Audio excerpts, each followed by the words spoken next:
நம்மளோட next topic literals.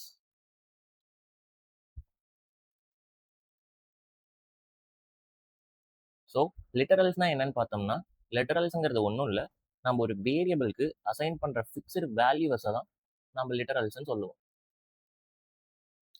நம்ம data types பார்க்கறதுக்கு முன்னாடியே ஒரு ஸ்டேட்மெண்ட் பார்த்தோம், int x ஈக்குவல் டு 10. இதுல இந்த இன்ட்ங்கிறது நம்மளுக்கு என்னது? Data type.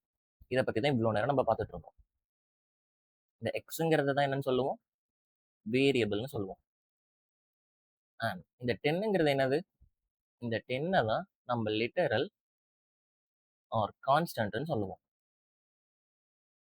ஒரு வேரியபிளுக்கு நம்ம அசைன் பண்ற ஃபிக்ஸ்டு வேல்யூஸ் தான் நம்ம லிட்டரல்ஸ் ஆர் கான்ஸ்டன்ட்னு சொல்லுவோம். பட் வேரியபிளோட டைப்ஸ் எப்படி நிறைய இருக்கோ, like int, byte, short, float, care, இந்த மாதிரி எப்படி ஒரு வேரியபிளோட டைப் நிறைய இருக்கோ, அதுக்கு நம்ம அசைன் பண்ற வேல்யூவோட டைப்ஸும் நிறைய இருக்கும். அதுல நம்ம ஃபர்ஸ்ட் என்ன பார்க்க போறோம்னா integral literal.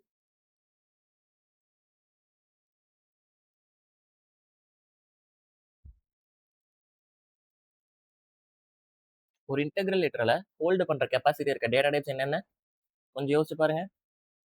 So 4 data types நம்ம பார்த்தோம். First byte, short, int, long. இந்த 4 டேட்டா டைப்பும் தான் ஒரு இன்டீஜர் வேல்யூவை ஹோல்ட் பண்ற கெப்பாசிட்டி இருக்கக்கூடிய டேட்டா டைப். பட் அப்படிப்பட்ட அந்த இன்டீஜர் வேல்யூவை நான் எத்தனை ஃபார்ம்ல அசைன் பண்ணலாம், அதுதான் இன்டெக்ரல் லிட்டரல். ஜென்ரலாகவே ஒரு இன்டீஜர் எத்தனை விதத்தில் நம்மளால ரெப்ரசென்ட் பண்ண முடியும்? நம்பர் சிஸ்டம்ல படிச்சிருப்போம், 4 விதத்தில் ரெப்ரசென்ட் பண்ண முடியும். அதோட first representation decimal form, second representation octal form, third representation hexadecimal form, and fourth representation binary form. இந்த 4 ரெப்ரசன்டேஷனும் தான் ஒரு இன்டீஜரை இப்படியெல்லாம் ரெப்ரசென்ட் பண்ண முடியும் அப்படின்னு சொல்றது. டெசிமலோட பேஸ் வேல்யூ 10, ஆக்டலோட பேஸ் வேல்யூ 8, எக்ஸோட பேஸ் வேல்யூ 16, பைனரியோட பேஸ் வேல்யூ 2. பேஸ் வேல்யூனா இந்த சிஸ்டம் யூஸ் பண்ணி ஒரு இன்டீஜரை ரெப்ரசென்ட் பண்ணும்போது அவங்க அலோவ் பண்ண கேரக்டர்ஸ் 10 தான், ஆக்டல்ல 8 தான், ஹெக்ஸாடெசிமல்ல 16 தான், அண்ட் பைனரியில 2 தான். என்னென்ன அந்த 10 வேல்யூஸ் அப்படின்னு பார்த்தோம்னா 0ல இருந்து 9 வரைக்கும், அண்ட் ஆக்டல்னா 0ல இருந்து 7 வரைக்கும், ஹெக்ஸாடெசிமல்னா 0ல இருந்து 9 வரைக்கும், அண்ட் 10ல இருந்து 15 வரைக்கும். பட் இதை 10 to 15 கொடுக்காம நம்மளுக்கு ஆல்பபெட்ஸ் யூஸ் பண்ணி கொடுத்தாங்க. ஏ டு எஃப்னு சொல்லுவோம், ஆர் லோயர் கேஸ்ல ஏ டு எஃப்னு சொல்லுவோம். பைனரி நம்மளுக்கே தெரியும், 2 வேல்யூஸ் தான் அக்செப்டட், இதர் அது 0வா இருக்கலாம் ஆர் 1ஆ இருக்கலாம். இந்த 4 ரெப்ரசன்டேஷன் தான் ஒரு இன்டீஜரை ரெப்ரசென்ட் பண்றதுக்கு யூஸ் ஆகிற வேஸ். இப்போ நம்ம ஒரு இன்டீஜருக்கு வேல்யூ அசைன் பண்ணும் போதும் இந்த 4 விதத்துல எந்த விதத்துல வேணாலும் அசைன் பண்ணலாம். நம்ம ஃபர்ஸ்ட் டெசிமல்ல எப்படி அசைன் பண்றதுன்னு பார்ப்போம். இப்போ நான் int y is equal to 25 எழுதுறேன். இது ஒரு கரெக்டான அசைன்மெண்ட் ஸ்டேட்மெண்ட்டா? எஸ், கரெக்ட் தான். இந்த 25ஓட டைப் என்னது? 25ஓட டைப் இன்ட். இந்த இன்ட்டை நான் எந்த ஃபார்ம்ல கொடுத்துருக்கேன்? ஜஸ்ட் நான் நார்மலா எப்படி மேக்ஸ்ல ஒரு நம்பர் எழுதணும் அதே மாதிரி ஜெனரலா ஒரு நம்பர் தான் எழுதியிருக்கேன். இப்படி நம்ம நார்மலா யூஸ் பண்ற நம்பர் தான் டெசிமல் ஃபார்ம்னு சொல்லுவோம். என்னோட கம்பைலரும் இந்த டெசிமல் ஃபார்ம்ல தான் கன்சிடர் பண்ணிக்கும். இப்போ நான் ஒய்யை பிரிண்ட் பண்றேன்னு பாத்தீங்கன்னா ஒய்யோட வேல்யூ எனக்கு 25 அப்படின்னு பிரிண்ட் ஆகும். பிகாஸ் நான் கொடுத்தது 25 தான், அந்த 25 தான் ஒய்ல ஸ்டோர் ஆயிருக்கு. அந்த ஒய்யை நான் பிரிண்ட் பண்ணும்போது எனக்கு டெர்மினல் அவுட்புட்டா வர போறதும் 25 தான். பிகாஸ் என்னோட கம்பைலர் அந்த 25 ஒரு டெசிமல் ஃபார்ம்ல கொடுத்துருக்க இன்டீஜரா தான் அக்செப்ட் பண்ணியிருக்கு. இப்போ நான் கம்பைலர்ட்ட இன்ஃபார்ம் பண்ணும், இந்த 25 நீ டெசிமல் ஃபார்ம்ல கன்சிடர் பண்ணிக்காத, ஆக்டல் ஃபார்ம்ல கன்சிடர் பண்ணிக்கோ. அப்படி இன்ஃபார்ம் பண்றதுக்கு அந்த நம்பருக்கு முன்னாடி நம்ம 0வை கொடுக்கணும். இப்படி 0வை கொடுத்தோம்னா இந்த நம்பர் டெசிமல் இன்டீஜரா இருக்காது, ஆக்டல் இன்டீஜரா இருக்கும். இப்போ இதை நம்ம பிரிண்ட் பண்றோம்னு வைங்க, நம்மளுக்கு 25 அவுட்புட்ல வருமா? கெஸ் பண்ணுங்க. 25 அவுட்புட்ல வராது. பிகாஸ் இந்த நம்பர் டெசிமல் ஃபார்ம்ல இல்ல. நாம கம்பைலருக்கு எந்த விதத்துல கொடுத்தாலுமே நம்ம இதை டெசிமல்ல கொடுக்கலாம், ஆக்டல்ல கொடுக்கலாம், ஹெக்ஸ்ல கொடுக்கலாம், பைனரியில கொடுக்கலாம். பட் நம்மளுக்கு கம்பைலரோ ஜேவிஎம்மோ அவுட்புட்டை கொடுக்கும் போது டெசிமல் ஃபார்ம்ல தான் கொடுக்கும். அப்ப இந்த ஆக்டலை ஃபர்ஸ்ட் டெசிமல் ஃபார்முக்கு மாற்றணும். எப்படி ஆக்டல் டெசிமல் ஃபார்முக்கு மாத்துறது? திங்க் பண்ணுங்க. 2, 5. So 5 into 8 power 0 plus 2 into 8 power 1. 8 2s are 16 plus 5 into 8 power 0, 8 power 0 value என்னது? anything to the power nothing, it's 1. 5 into 1, 5. எனக்கு அவுட்புட்டில் 21 வரும். இதை நான் உங்களுக்கு ரன் பண்ணி காட்டுறேன்.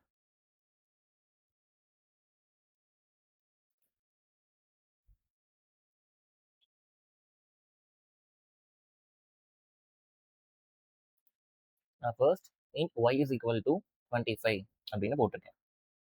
இந்த 25 நான் இப்போ கம்பைல் பண்ணுறேன். நம்ம இதை பிரிண்ட்டும் பண்ணி பார்க்கலாம். அப்போதான் அவுட்புட்டில் என்ன பிரிண்ட் ஆகுதுன்னு நம்மளுக்கு தெரியும்.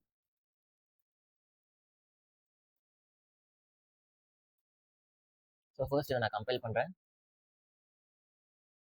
அண்ட் நெக்ஸ்ட் இந்த டெமோங்கிற கிளாஸை நான் ரன் பண்ணுறேன். எனக்கு அவுட்புட்டில் 25 வந்திருக்கு. பிகாஸ் இந்த 25 ஒரு டெசிமல் ஃபார்ம் இன்டீஜர், கம்பைலர் அப்படி தான் எடுத்துக்கும். எனக்கு அவுட்புட்டில் வரும்போதும் அதே ஃபார்ம் தான் வரும். நான் கம்பைலர்ட்ட இன்ஃபார்ம் பண்ணுறேன், இதை நீ வந்து டெசிமல் ஃபார்மில் கன்சிடர் பண்ணிக்காத, ஆக்டல் ஃபார்மில் கன்சிடர் பண்ணிக்கணும். என்னோட கம்பைலரும் அப்படியே கன்சிடர் பண்ணிக்கும். இதை நான் கம்பைல் பண்ணிட்டேன்.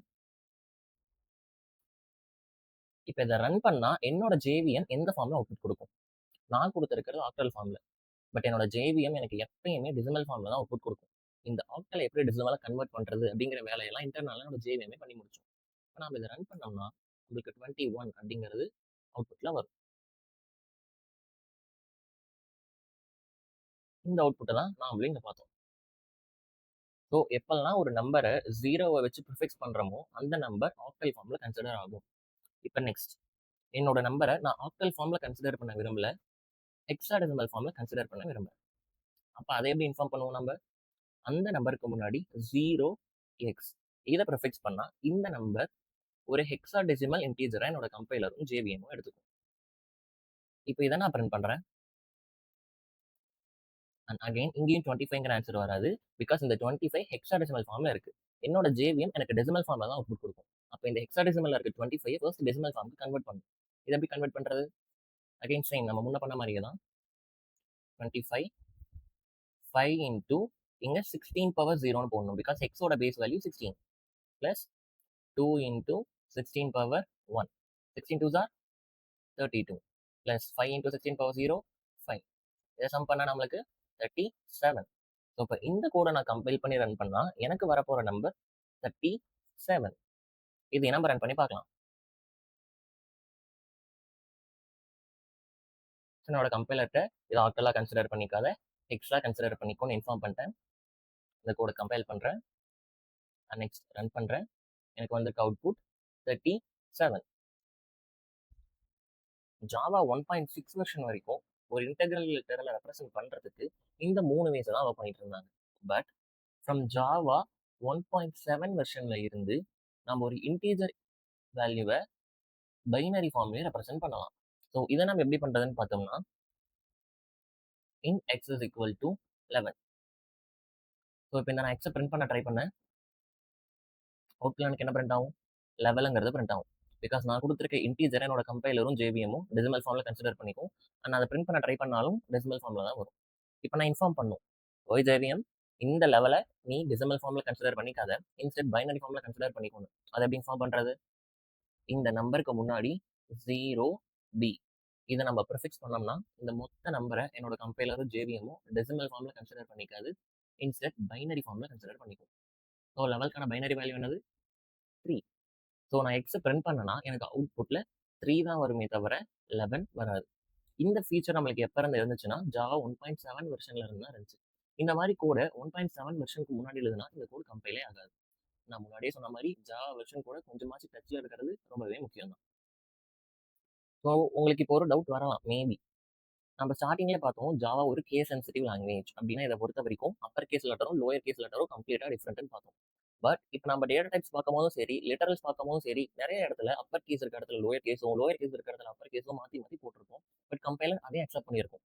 ஸோ இது எங்கே ஸ்டார்ட் ஆச்சுன்னா ஒரு லாங்குன்னு சொல்றதுக்கு அந்த நம்பருக்கு பின்னாடி எல் அப்பன் பண்ணணும்னு பார்த்தோம். இது கேபிட்டல் எல்லாவும் இருக்கலாம், ஸ்மால் எல்லாவும் இருக்கலாம். ஃப்ளோட்டுன்னு சொல்றதுக்கு அந்த நம்பருக்கு பின்னாடி எஃப் அப்பன் பண்ணணும்னு பார்த்தோம். இது கேபிட்டல் எஃபாவும் இருக்கலாம், அல்லது ஸ்மால் எஃபாவும் இருக்கலாம்.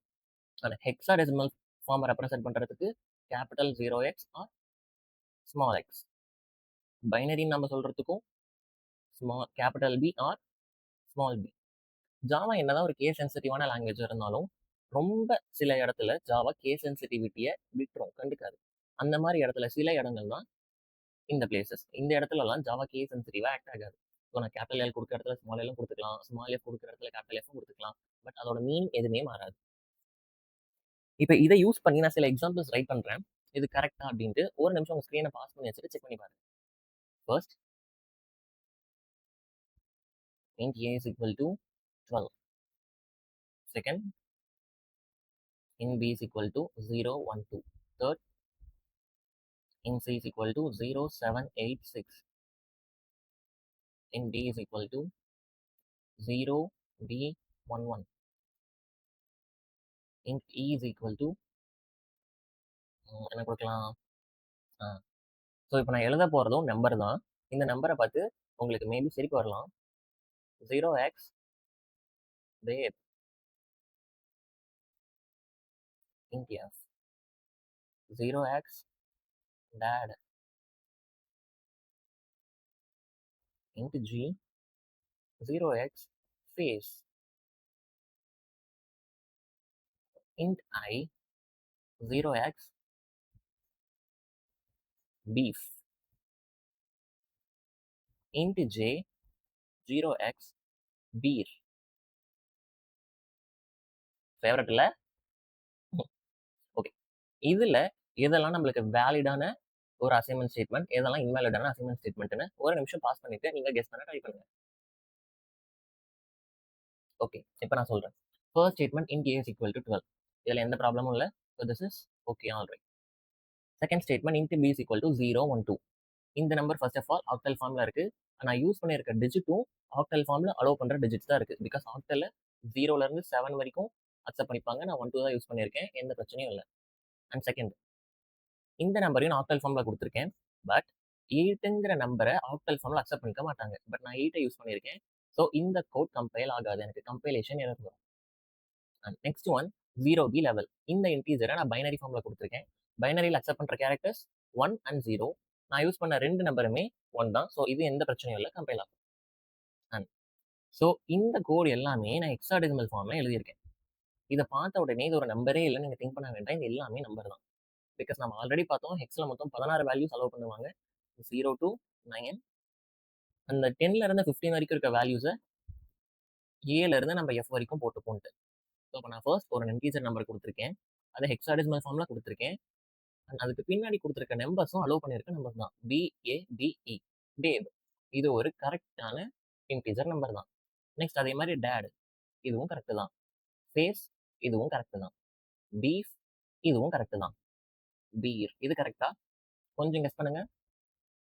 B accepted, E accepted, E accepted, but ஆறுங்கிறது நாட் அக்செப்டட். பிகாஸ் எனக்கு எஃப் வரைக்கும் தான் ஹெக்ஸாடெசிமல்ல அக்செப்ட் பண்ணியிருக்காங்க. பட் நான் இங்கே ஆர் யூஸ் பண்ணியிருக்கேன். அப்போ இந்த இடத்துல என்னோட கோடு கம்பைல் ஆகாது, கம்பைலேஷன் எரர் வரும். ஸோ இந்த எக்ஸாம்பிள்ஸ் உங்களுக்கு புரிஞ்சிருந்துச்சுன்னா இன்டெக்ரல் லெட்டரில் நீங்கள் ஓரளவுக்கு தெளிவாக இருக்கீங்க அப்படிங்கிறது உங்களுக்கே தெரிய வரும். ஸோ இந்த எக்ஸாம்பிள் உங்களுக்கு ஏதாச்சும் டவுட் இருந்தாலும் கமெண்ட் செக்ஷனில் உங்கள் டவுட்டை கேளுங்க, நான் முடிஞ்ச அளவுக்கு குயிக்காக ஆன்சர் பண்ண ட்ரை பண்ணுறேன். இது வரைக்கும் நம்ம பார்த்ததை ஜஸ்ட் ஒரு சம்மரி மாதிரி இப்போ பார்க்கலாம். Summary.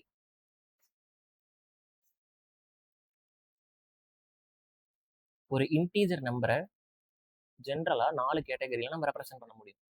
First decimal, second octal, third hexadecimal, fourth binary. டெசிமலோட பேஸ் வேல்யூ 10, ஆக்டலோட பேஸ் வேல்யூ 8, ஹெக்ஸோட பேஸ் வேல்யூ 16, பைனோட பேஸ் வேல்யூ 2. நம்ம ஜென்ரலாக ஒரு நம்பர் கொடுத்தோம்னா அந்த நம்பரை டிஃபால்ட்டாகவே என்னோட கம்பைலரும் ஜேவிஎம்மும் டெசிமல் ஃபார்மில் கன்சிடர் பண்ணிக்கும். டெசிமல் ஃபார்மில் கன்சிடர் பண்ணாமல் ஆக்டல் ஃபார்மில் கன்சிடர் பண்ணிக்கோங்க அப்படின்னு இன்ஃபார்ம் பண்ணுறதுக்கு அந்த நம்பருக்கு முன்னாடி 0வை ப்ரிஃபிக்ஸ் பண்ணணும். அதே மாதிரி எக்ஸ் ஃபார்மில் கன்சிடர் பண்ணிக்கோங்கன்னு சொல்கிறதுக்கு 0x ப்ரிஃபிக்ஸ் பண்ணணும். பைனரி ஃபார்மில் கன்சிடர் பண்ணிக்கோங்கன்னு சொல்கிறதுக்கு 0b ப்ரிஃபிக்ஸ் பண்ணணும். இந்த பைனரி ஃபார்மில் நம்ம எப்போ இருந்து ரெப்ரசென்ட் பண்ண முடியும் அப்படின்னு பார்த்தோம்னா ஜாவா 7 வெர்ஷன்ல இருந்து தான் இந்த ஃபீச்சர் நம்மளுக்கு இருக்குது. ஜாவா 7க்கு முன்னாடி இருக்க வெர்ஷனில் பைனரி ஃபார்மில் ரெப்ரசென்ட் பண்ணோம்னா அந்த கோட் நம்மளுக்கு கம்பைல் ஆகாது, கம்பைலேஷன் எரர்லாம் வரும். ஸோ இதை தான் நம்ம இவ்வளோ நேரம் பார்த்தது. இன்னொரு முக்கியமான விஷயம், நாம் ஒரு இன்டீஜர் நம்பரை கோடில் எழுதும் போது அஸ் அ ப்ரோக்ராமராக நம்மளுக்கு ஃப்ளெக்சிபிலிட்டி இருக்குது. நம்ம அதை டெசிமல் ஃபார்மில் எழுதலாம், ஆக்டல் ஃபார்மில் எழுதலாம், ஹெக்ஸ் ஃபார்மில் எழுதலாம், பைனரி ஃபார்மில் எழுதிக்கலாம். பட் நான் அந்த கோட ரன் பண்ணி நான் அவுட்புட் எடுக்கிறேன்னா, என்னோட JVM அவுட்புட் எனக்கு எப்பயுமே டெசிமல் ஃபார்ம்ல தான் குடுக்கும். நான் எந்த ஃபார்ம்ல குடுத்திருந்தாலும், அத டெசிமல் ஃபார்ம்ல கன்வெர்ட் பண்ணிட்டு, எனக்கு டெர்மினல்ல பிரிண்ட் ஆகுறது ஒரு டெசிமல் நம்பரா தான் இருக்கும். இந்த 2 விஷயத்த மறக்கவே கூடாது. நெக்ஸ்ட், நம்ம ஆல்ரெடி ஒரு விஷயம் பார்த்தோம். ஒரு நம்பருக்கு பின்னாடி எல் ஆர் எல்ல போட்டோம்னா, அந்த நம்பர் லாங்குன்னு. ஒரு இன்டிஜர தான் நம்ம லாங்குன்னு கன்சிடர் பண்ணுவோம். பட் அந்த இன்டிஜர 4 விதத்துல ரெப்ரசென்ட் பண்ணலாம் அப்படின்னு இப்ப தான் பார்த்தோம். அப்ப இந்த 10 எல்லுங்கிறது ஒரு லாங் நம்பர். 010 எல்லுங்கிறதும் ஒரு லாங் நம்பர். 0x10 எல்லுங்கிறதும் ஒரு லாங் நம்பர் தான்.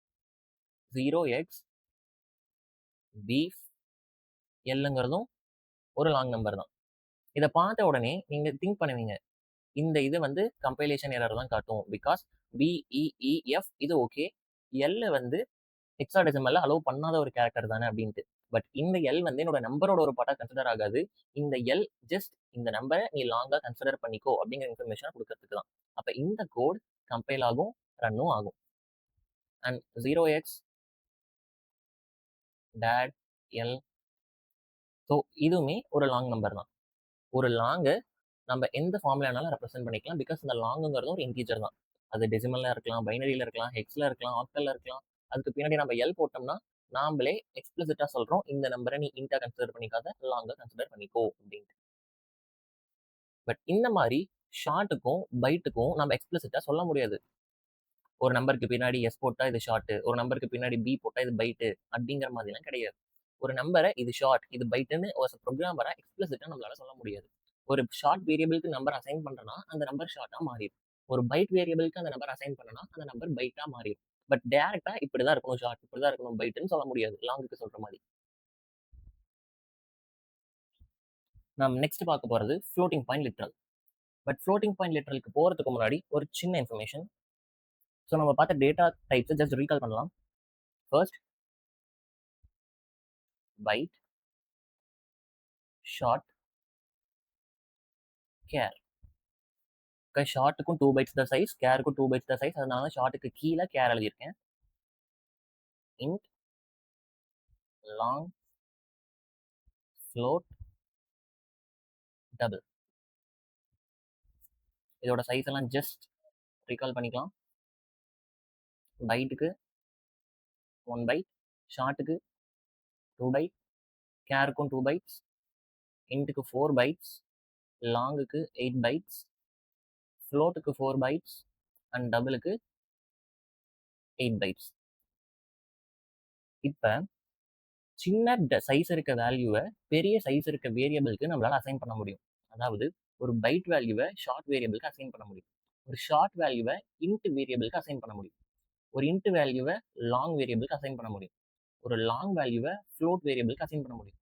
ஒரு ஃப்ளோட் வேல்யூவை டபுள் வேரியபிளுக்கு அசைன் பண்ண முடியும். அதே மாதிரி ஒரு கேர் வேரியபிளையும் ஒரு இன்ட் வேரியபிளுக்கு அசைன் பண்ண முடியும். இதுக்கு நான் எக்ஸாம்பிள் சொல்றேன், உங்களுக்கு அப்போ தெளிவாக புரியும்.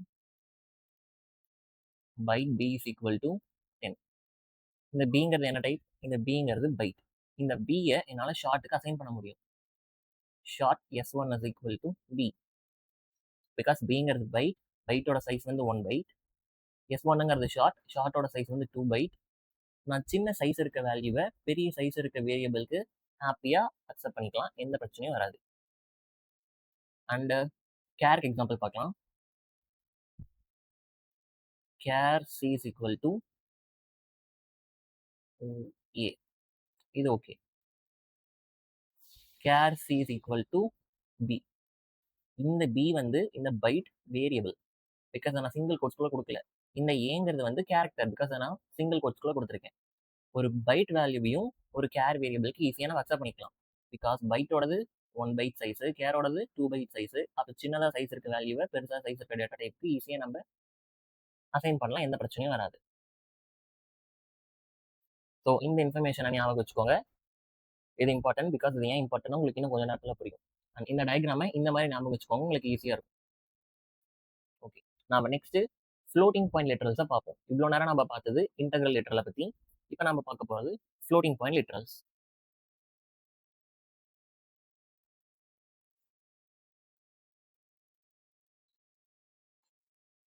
நம்மளுக்கு ஃப்ளோட்டிங் பாயிண்ட் நம்பரை ஹோல்ட் பண்ணுற டேட்டா டைப்ஸ் எத்தனை இருக்குது? 2 இருக்குது. என்னென்னது? Float 1, double 1. ஜென்ரலா ஒரு ஃப்ளோட்டிங் பாயிண்ட் நம்பரை எத்தனை விதத்துல ரெப்ரசென்ட் பண்ண முடியும்? ஆக்சுவலி இதெல்லாம் ப்ரோக்ராமிங் கான்செப்ட் கிடையாது. இதெல்லாம் மேத்தமெட்டிக்ஸ். ஆல்ரெடி நம்ம படிச்சிருப்போம். 2 விதத்துல ரெப்ரசென்ட் பண்ண முடியும். என்னென்னது? First form, fractional form. Second form, exponential form. இதை சயின்டிஃபிக் நோட்டேஷன் சொல்லுவோம். இதை வந்து நம்ம நார்மலா எழுதுற பாயிண்ட் வச்ச நம்பர். இது போட்டு எழுதுற நம்பர். For example 1.256. இது வந்து நார்மல் டெசிமல் பாயிண்ட் வச்ச ஃப்ராக்ஷனல் ஃப்ளோட்டிங் பாயிண்ட். இதையே 1.25E3 அப்படின்னு எழுதுனா இது எக்ஸ்போனென்ஷியல் ஃபார்ம். பிகாஸ் இந்த நம்பர்ல இருக்கு. அண்ட் இந்த ஈக்கு என்ன meaning? 1.256 into 10 to the power 3. இதுதான் மீனிங். ஸோ ஜென்ரலாக ஒரு ஃப்ளோட்டிங் பாயிண்ட் நம்பரை 2 விதத்தில் கிளாஸிஃபை பண்ணலாம். First fractional, second exponential. Fractional ஃபார்மை நம்ம எழுதும் போது ஜஸ்ட் அது நார்மலாக எழுதுற பாயிண்ட் வச்ச நம்பர் தான். எக்ஸ்போனென்ஷியல் ஃபார்ம் எழுதும் போது அந்த நம்பரை இருக்கும். சயின்டிஃபிக் நோட்டேஷன்ல எழுதும். இது நம்ம தெரிஞ்சிருக்க வேண்டிய ஒரு விஷயம். அண்ட் இது நம்ம லோயர் கேஸ்லேயே படிச்சிருக்க முடியும். இப்போ நம்ம ஜாவா கான்செப்ட்டுக்கு வருவோம். இப்போ நான் ஒரு ஃப்ளோட் வேரியபிளுக்கு வேல்யூ அசைன் பண்ணுறேன். float f is equal to 5.4. இது கரெக்டா? கரெக்ட்னு மட்டும் நினைக்காதீங்க, நம்ம ஆல்ரெடி பார்த்துட்டோம். நான் ஜாவால ஒரு பாயிண்ட் வச்ச நம்பர் எழுதுனா பை டிஃபால்ட்டா என்னோட ஜேவிஎம் இதை டபுளா தான் கன்சிடர் பண்ணிக்குமே தவிர ஃப்ளோட்டா கன்சிடர் பண்ணிக்காது. இந்த நம்பர் ஒரு டபுளோட சைஸ் 8 பைட்ஸ். இந்த எஃப்ங்கிற வேரியபிள் ஃப்ளோட்டோட சைஸ் 4 பைட்ஸ். ஒரு பெரிய வேல்யூவை சின்ன சைஸ் இருக்க டேட்டா டைப்புக்கு அசைன் பண்ண முடியாது. அப்படி அசைன் பண்ண compilation error, possible lossy conversion from double to float அப்படிங்கிற எரர் தான் வரும். இதை நான் ஃப்ளோட்னு சொல்றதுக்கு என்ன பண்ணணும்? இந்த நம்பருக்கு பின்னாடி எஃப் போடணும். இந்த எஃப் கேபிட்டல் எஃப் ஆகவும் இருக்கலாம், அரல்ஸ் ஸ்மால் எஃப் ஆகவும் இருக்கலாம். And double D is equal to 5.4. இந்த ஸ்டேட்மெண்ட் கரெக்டா? எஸ் கரெக்ட் தான். பிகாஸ் நான் கொடுத்த நம்பரும் டபுள் தான், நான் வச்சிருக்க டேட்டா டைப்பும் டபுள் தான். அதனால எந்த ப்ராப்ளமும் வராது. நம்ம இதை டபுள்னு சொல்றதுக்கு அந்த நம்பருக்கு பின்னாடி டியவும் அப்பன் பண்ணிக்கலாம். ஸோ இதுவுமே ஒரு அலவுட் ப்ராக்டிஸ் தான். பட் இந்த டி நம்மளுக்கு போடணுமான்னு கேட்டால் தேவையில்லை. பிகாஸ் நான் ஜென்ரலாக ஒரு பாயிண்ட் வச்ச நம்பர் எழுதுனாலே என்னோட கம்பைலரும் ஜேபிஎம்மும் டபுளாக கன்சிடர் பண்ணிக்குது. அதுவே டிஃபால்ட்டாக அப்படி தான் கன்சிடர் பண்ணிக்குதுன்னா எதுக்கு இப்படி கன்சிடர் பண்ணிக்கோன்னு நான் வந்து சொல்லிக்கிட்டு இது போடலாம், பட் போட தேவையில்லை. நெக்ஸ்ட், ஒரு ஃப்ளோட் வேல்யூவை டபுள் வேரியபிளுக்கு அசைன் பண்ண முடியுமா? அதாவது float f is equal to 5.4f, double d is equal to f. இது பாசிபிளான்னு கேட்டால் பாசிபிள் தான். பிகாஸ் நம்ம முன்னாடியே பார்த்தோம், சின்ன சைஸ் இருக்க வேல்யூவை பெரிய சைஸ் இருக்க டேட்டா டைப்புக்கு அசைன் பண்ணிக்கலாம், எந்த ப்ராப்ளமும் வராதுன்னு. அதுக்கு 2-3 எக்ஸாம்பிள் நம்ம இந்த இடத்துலயே பார்த்தோம். அப்போ ஒரு ஃப்ளோட் வேரியபிளை ஒரு ஃப்ளோட் வேல்யூவை டபுள் வேரியபிளுக்கு நம்ம அசைன் பண்ணிக்கலாம், எந்த ப்ராப்ளமும் வராது. இன்டீஜரை ஜென்ரலாக 4 விதத்தில் ரெப்ரசென்ட் பண்ணுவாங்கன்னு பார்த்தோம். அந்த 4 ரெப்ரசன்டேஷனும் இந்த ஃப்ளோட்டிங் பாயிண்ட் நம்பருக்கு அப்ளிகபிள் கிடையாது. அதாவது double d1 is equal to 123.45. Double d2 is equal to 0.123.45. Double d3 is equal to 0x123.45. ஒரு நிமிஷம் உங்க ஸ்கிரீனை பாஸ் பண்ணி வச்சுட்டு இதில் எதெல்லாம் கரெக்ட் அண்ட் எதெல்லாம் தப்புன்னு கெஸ் பண்ணுங்க. ஃபர்ஸ்ட் ஒன் 123.45 ஒரு பாயிண்ட் வச்ச நம்பர், பை டிஃபால்ட் டபுள் தான், என்னோட வேரியபிளோட டைப்பும் டபுள் தான். ஸோ எந்த பிரச்சனையும் இல்லை, this is perfectly normal. And second one, ஒரு பாயிண்ட் வச்ச நம்பருக்கு முன்னாடி 0 போட்டிருக்கேன். இந்த நம்பர் ஆக்டலா கன்சிடர் ஆகுமா? கிடையாது. பிகாஸ் இது ஒரு ஃப்ளோட்டிங் பாயிண்ட் நம்பர். ஒரு ஃப்ளோட்டிங் பாயிண்ட் நம்பருக்கு முன்னாடி 0 போட்டால் அந்த 0 ஜஸ்ட் என்னோட கம்பைலரும் சரி ஜேவிஎமும் சரி இக்னோர் பண்ணிடும். இதை ஒரு ஆக்டல் நம்பராக கன்சிடர் பண்ணிக்காது. பிகாஸ் ஆக்டலுங்கிறது ஒரு இன்டீஜர் ரெப்ரசன்டேஷன். நான் இங்கே எழுதியிருக்கிறது ஒரு ஃப்ளோட்டிங் பாயிண்ட் நம்பர். அப்போ இதுக்கு முன்னாடி 0 போட்டால் அந்த 0 ஜஸ்ட் இக்னோர் பண்ணிடுவாங்களே தவிர இது ஒரு வேலிடான டபுள் நம்பர் தான். இந்த நம்பரும் நான் மேலே எழுதியிருக்க நம்பரும் சேம் தான். தேர்ட் ஒன், கொஞ்சம் கெஸ் பண்ணி ஆன்சர் பண்ணுங்க.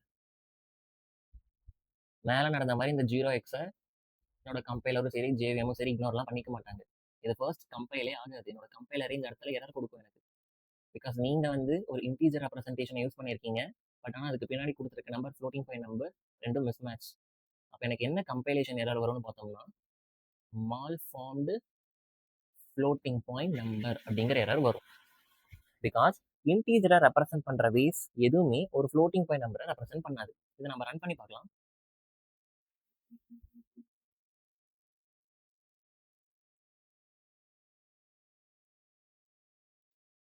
double d is equal to 0x123.45. Suppose compile பண்றேன். Error malformed floating point literal. So இன்டீஜரை ரெப்ரசென்ட் பண்ற விதத்தை நம்ம ஃப்ளோட்டிங் பாயிண்ட் நம்பருக்கு யூஸ் பண்ணக்கூடாது. அப்படி யூஸ் பண்ணா என்னோட கம்பைலர் அதை அக்செப்ட் பண்ணிக்காது அண்ட் தென் எனக்கு எரர் தான் வரும். பட் ஆக்டலுக்கு மட்டும் அந்த ஜீரோவை என்னோட கம்பைலர் இக்னோர் பண்ணிடுமே தவிர அது ஒரு ஆக்டல் நம்பரா கன்சிடர் பண்ணிக்காது. அண்ட் நெக்ஸ்ட் நம்ம தெரிஞ்சுக்க வேண்டிய விஷயம், ஒரு இன்டீஜரை ஃப்ளோட்டிங் பாயிண்ட் டேட்டாக்கு அசைன் பண்ணலாமா அப்படின்னு கேட்டா பண்ணலாம். பிகாஸ் நான் முன்னாடியே சொன்ன மாதிரி சின்ன சைஸ் இருக்க வேல்யூவை பெரிய சைஸ் இருக்க டேட்டா டைப்க்கு நம்ம ஹாப்பியா அசைன் பண்ணிக்கலாம். அப்ப நான் இப்போ என்ன பண்ண போறேன்னா, first double d is equal to 10. இது கரெக்டா தப்பா? கரெக்டு தான். 10ங்கிறது இன்டீஜர், இன்டீஜரோட சைஸ் 4 பைட்ஸ், டபுளுங்கிறது ஒரு ஃப்ளோட்டிங் பாயிண்ட் டேட்டா டைப், இதோட சைஸ் 8 பைட்ஸ். நான் சின்ன சைஸ் இருக்க வேல்யூவை ஒரு பெரிய சைஸ் இருக்க டேட்டா டைப்க்கு அசைன் பண்ணுறேன், எந்த ப்ராப்ளமும் வராது. அண்ட் இன்னொரு இம்பார்ட்டண்டான விஷயம், இந்த இன்டீஜரை நம்ம 4 விதத்தில் ரெப்ரசென்ட் பண்ணலாம். அப்போ நான் அசைன் பண்ணும்போதும் 4 விதத்தில் எந்த விதத்தில் வேணாலும் ரெப்ரசென்ட் பண்ணலாம். double d1 is equal to 10, okay. double d2 is equal to 0, 1, 0, okay. double d3 is equal to 0x10, double d4 is equal to 0b10. இந்த நாலுமே எனக்கு வேலிடான ஸ்டேட்மெண்ட் தான். பிகாஸ் நான் கொடுத்துருக்கிறது ஒரு இன்டீஜரை டபுளுக்கு நான் ஹாப்பியாக அசைன் பண்ணிக்கலாம். அண்ட் அந்த இன்டீஜரை 4 விதத்தில் நான் ரெப்ரசென்ட் பண்ணிக்கலாம். நான் அசைன் பண்ணும் போதும் அந்த 4 ஃபார்ம்ல எந்த ஃபார்ம்ல வேணாலும் கொடுத்துக்கலாம். நான் முன்ன சொன்னது ஒரு ஃப்ளோட்டிங் பாயிண்ட் நம்பரை தான் இன்டீஜர் ரெப்ரசன்டேஷனை வச்சு ரெப்ரசென்ட் பண்ண முடியாது. இன்டீஜர் நம்பர் தானே நம்ம கொடுத்துருக்கிறது, இதை ஹாப்பியாக அதோட பேஸில் ரெப்ரசென்ட் பண்ணிக்கலாம். இதில் எந்த பிரச்சனையும் வராது. இந்த எக்ஸாம்பிள் பாருங்க, 0786. இதுக்கு என்ன எரர் வரும்? நான் கொடுத்துருக்கிறது ஒரு integer, okay. Integer double assign பண்ணிக்கலாம், அது எந்த பிரச்சனையும் இல்லை. பட் அந்த இன்டீஜர் ஃபர்ஸ்ட் கரெக்டாக இருக்கான்னு பார்க்கணும். இந்த இன்டீஜருக்கு முன்னாடி நான் 0 போட்டிருக்கேன், அப்போ என்னோட கம்பைலர் புரிஞ்சுக்கும் என்ன ஏதோ ஒரு ஆக்டல் நம்பர் தான் கொடுத்துருக்கான் அப்படின்ட்டு. பின்னாடி செக் பண்ணும்போது 7 ஓகே, 6 ஓகே, பட் இந்த 8ங்கிறது ஆக்டல்ல அவங்க அலோவ் பண்ணுற கேரக்டர் கிடையாது. அப்போ நான் கொடுத்துருக்க இன்டீஜரே தப்பு. அப்போ இந்த இடத்துல எனக்கு எரர் வரும். இந்த எரர் வந்து ஒரு இன்டீஜரை டபுள் அசைன் பண்ணதுனால வந்த எரர் கிடையாது, நம்ம கொடுத்த இன்டீஜரையே தப்பா ரெப்ரசென்ட் பண்ணியிருக்கோம், அதுக்கு வந்து எரர் தான் இது.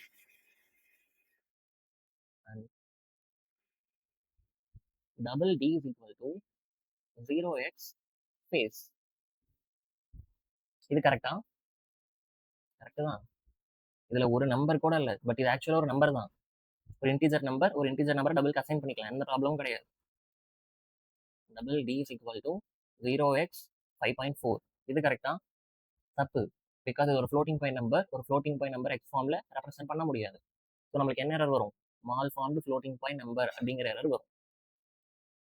ஸோ இதுதான் ஃப்ளோட்டிங் பாயிண்ட் கான்ஸ்டன்ட்டை பற்றி நாம் தெரிஞ்சுக்க வேண்டிய சில விஷயம். புரிஞ்சிருக்கும் நம்புறேன். Okay fine. ஒரு இன்ட்டை ஃப்ளோட்டுக்கு அசைன் பண்ணலான்னு பார்த்தோம், பட் ஒரு ஃப்ளோட்டை இன்ட்டுக்கு அசைன் பண்ண முடியுமா? அதாவது float f is equal to 10. இது கரெக்டான ஸ்டேட்மெண்ட்டா? எஸ், கரெக்டு தான். int I is equal to 10.5. இது கரெக்டான ஸ்டேட்மெண்ட்டா? கெஸ் பண்ணுங்க. நோ, பிகாஸ் இந்த நம்பர் டபுளோட சைஸ் 8 பைட்ஸ், என்னோட வேரியபிள் இன்ட்டோட சைஸ் 4 பைட்ஸ். பெரிய சைஸ் இருக்க டேட்டாவை சின்ன சைஸ் இருக்க டேட்டா டைப்புக்குள்ள போட முடியாது. நம்ம மேலே ஒரு டயக்ராம் பார்த்தோம்ல, ஸோ லெஃப்ட் டு ரைட் எந்த டைப் ஆஃப் டேட்டாவை வேணாலும் எந்த டைப் ஆஃப் வேரியபிளுக்கு வேணாலும் நம்ம அசைன் பண்ணிக்கலாம், பட் ரைட் டு லெஃப்ட் பண்ண முடியாது. அதாவது ஒரு இன்ட் டேட்டாவை ஃப்ளோட் வேரியபிளுக்கு அசைன் பண்ண முடியும், பட் ஃப்ளோட் டேட்டாவை இன்ட் வேரியபிளுக்கு அசைன் பண்ண முடியாது, பிகாஸ் அதோட சைஸ் வந்து பெருசா இருக்கு. இது நம்ம தெரிஞ்சுக்க வேண்டிய இன்னொரு விஷயம். நம்ம ஃப்ளோட்டிங் பாயிண்ட் நம்பரை 2 விதத்தில் ரெப்ரசென்ட் பண்ணுவாங்கன்னு பார்த்தோம். First one fractional form, second one exponential form. அப்போ double d is equal to 1.2. இது correct. And double d is equal to 1.2 E3. இதுவும் கரெக்ட் தான். பிகாஸ் 1.2 E3 என்ன மீனிங்? 1.2 into 10 power 3. இதை நான் ஃப்ராக்ஷனல் ஃபார்ம்ல கொடுத்துருக்கேன் இந்த ஃப்ளோட்டிங் பாயிண்ட் நம்பரை. இந்த ஃப்ளோட்டிங் பாயிண்ட் நம்பரை நான் எக்ஸ்போனென்ஷியல் ஃபார்ம்ல கொடுத்துருக்கேன். பட் ரெண்டுமே ஃப்ளோட்டிங் பாயிண்ட்டுக்கு அக்செப்ட் பண்ணிக்கிற ரெப்ரசன்டேஷன் தான். ஸோ ஹாப்பியாக அசைன் பண்ணலாம். இந்த ஸ்டேட்மெண்ட்டை தெளிவாக பார்த்துட்டு ஆன்சர் பண்ணுங்க. float f is equal to 1.2 E3. இது கரெக்டா? கரெக்டான கெஸ் பண்ணீங்கன்னா உங்களுக்கு கான்செப்டே இன்னும் புரியலன்னு இருக்கும். நான் ஒரு ஃப்ளோட்டிங் பாயிண்ட் நம்பரை கொடுத்துருக்கேன். ஒரு பாயிண்ட் வச்ச நம்பரை டிஃபால்ட்டாக என்னோட கம்பைலர் டபுள்னு தான் கன்சிடர் பண்ணிக்கும். டபுளோட சைஸ் 8 பைட்ஸ். என்னோட வேரியபிள் ஃப்ளோட்டோட சைஸ் 4 பைட்ஸ். பெரிய சைஸ் இருக்க டேட்டாவை சின்ன சைஸ் இருக்க வேரியபிளுக்கு அசைன் பண்ண முடியாது. அப்படி அசைன் பண்ண compilation error, possible lossy conversion from double to float அப்படிங்கிற எரர் தான் வரும். இந்த எக்ஸாம்பிள் நம்ம பல டைம் பார்த்துட்டோம். எந்த விதத்தில் ரெப்ரசென்ட் பண்ணாலுமே ஒரு பாயிண்ட் வச்ச நம்பர் டிஃபால்ட்டாக டபுள் தான். அந்த டபுள் வேரியபிளுக்கு தான் அசைன் பண்ண முடியுமே தவிர ஃப்ளோட் வேரியபிளுக்கு அசைன் பண்ண முடியாது. அன்லெஸ் நம்ம எக்ஸ்பிளிசிட்டாக அந்த டைப் கேஸ் பண்ணுற வரைக்கும். இதை நம்ம கரெக்டாக மாற்றணும்னு என்ன பண்ணும்? float f is equal to 1.2 e3 f. Small F or capital F அந்த நம்பருக்கு பின்னாடி அப்பன் பண்ணாதான் அந்த நம்பரை என்னோட கம்பைலரும் ஜேவிஎமும் ஃப்ளோட்னு கன்சிடர் பண்ணிக்கும், டபுள்னு கன்சிடர் பண்ணிக்காது. ஸோ இந்த ஸ்டேட்மெண்ட் எனக்கு கரெக்ட். நான் கொடுத்துருக்க நம்பரும் ஃப்ளோட்டு தான், நான் அக்செப்ட் பண்ணியிருக்க டேட்டா டைப்பும் ஃப்ளோட்டு தான். ஸோ எந்த பிரச்சனையும் வராது.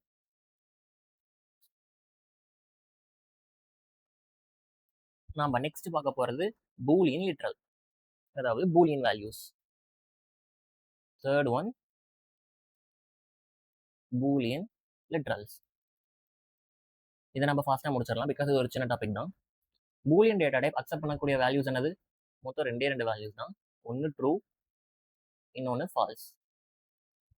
இதை வேற எந்த விதத்துலையும் இதை ரெப்ரசென்ட் பண்ண முடியாது. ட்ரூனா நான் ட்ரூன்னு தான் கொடுத்தாகணும், ஃபால்ஸ்னா ஃபால்ஸ்னு தான் கொடுத்தாகணும்.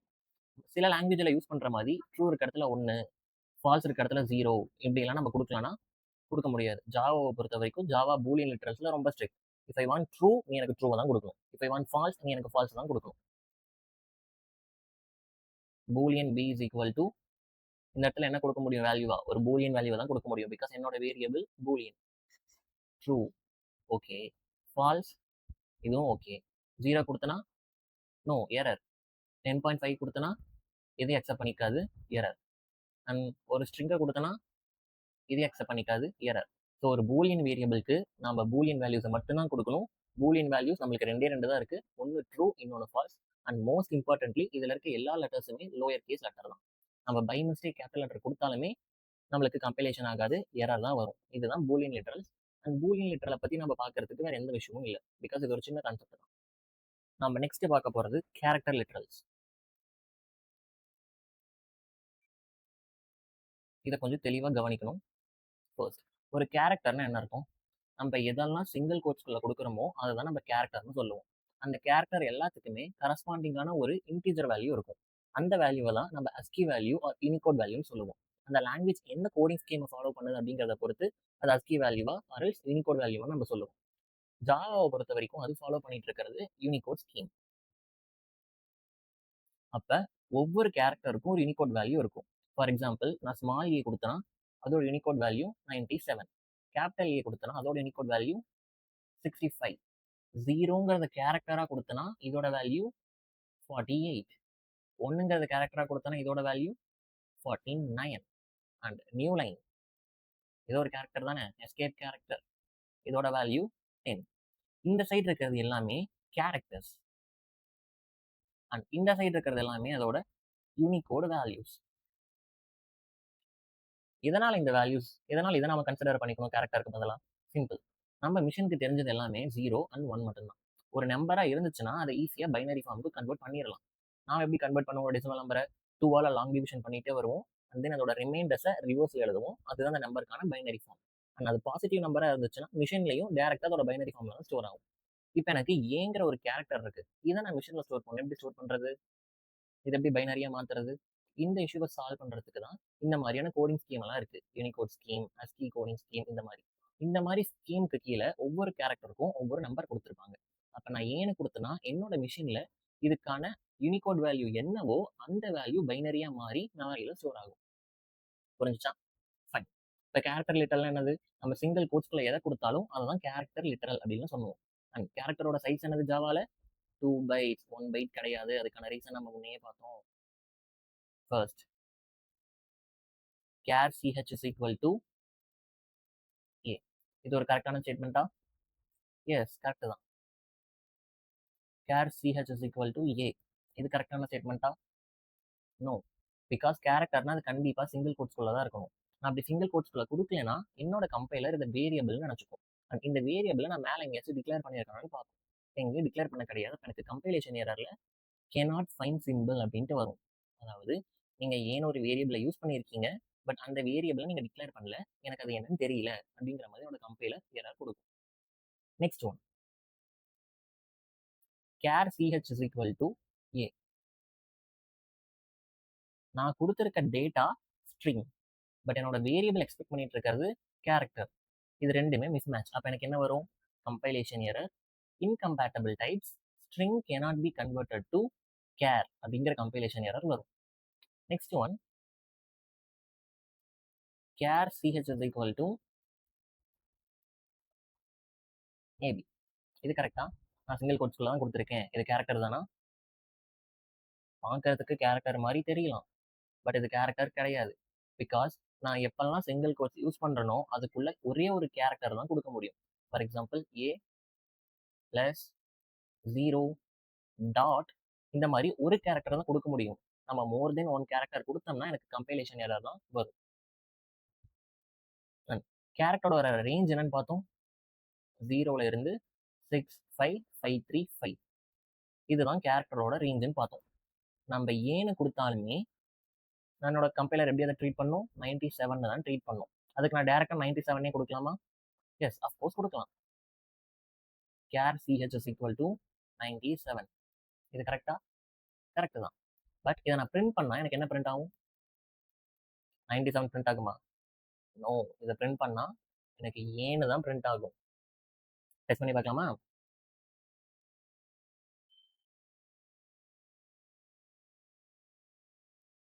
char ch is equal to 97. System dot out dot println ch. So நான் எழுதுறதுக்கு ஷார்ட்கட்டாக வேணும்னா SOPLN அப்படின்னு எழுதிட்டு இருக்கேன். பட் நம்ம டைப் பண்ணும்போது அப்படிலாம் எழுதக்கூடாது. system dot out dot println அப்படின்னு ஃபுல்லாக தான் எழுதணும். இந்த கோடை இப்போ நம்ம கம்பைல் பண்ணி ரன் பண்ணலாம்.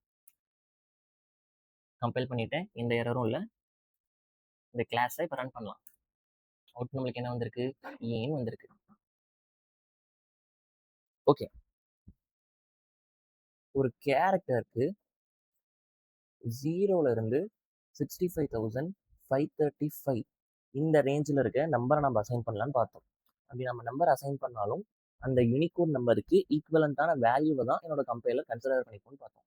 இந்த நம்பர்லாம் என்ன டைப் ஆஃப் நம்பர்ஸ்? இந்த நம்பர்லாம் எங்கேயுமே டெசிமல் பாயிண்ட் கிடையாது. அப்போ இந்த நம்பர்லாம் நம்ம என்னன்னு சொல்லுவோம்? இந்த நம்பர்லாம் நம்ம இன்டீஜர்னு சொல்லுவோம். நம்ம ஆல்ரெடி பார்த்தோம், ஒரு இன்டீஜர் எத்தனை வேல ரெப்ரசென்ட் பண்ண முடியும்? 4 வேல ரெப்ரசென்ட் பண்ண முடியும். either டெசிமல்ல ரெப்ரசென்ட் பண்ணலாம், ஆக்டல்ல ரெப்ரசென்ட் பண்ணலாம், பைனரியில ரெப்ரசென்ட் பண்ணலாம், ஆர்எல்ஸ் ஹெக்ஸாடெசிமல்ல ரெப்ரசென்ட் பண்ணலாம். அப்போ இந்த 4 வே ஆஃப் ரெப்ரசென்டேஷனும் ஒரு கேரக்டர் வேரியபிளுக்கு ஒரு இன்டீஜரை நம்ம அசைன் பண்ணும்போது யூஸ் பண்ணிக்கலாம். For example, char ch is equal to 97. இது கரெக்டா? ஜஸ்ட் கொஞ்ச நேரத்துக்கு முன்னாடி தான் இந்த கோடை நம்ம கம்பைல் பண்ணி ரன் பண்ணி பார்த்தோம். இது கரெக்டு தான். நான் பிரிண்ட் பண்ணால் எனக்கு ஏங்கிற அவுட்புட் வரும். அதே மாதிரி char ch is equal to 097. இது கரெக்டா?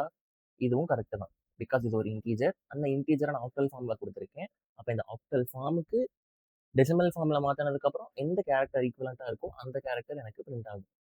அதே மாதிரி char ch is equal to 0x97.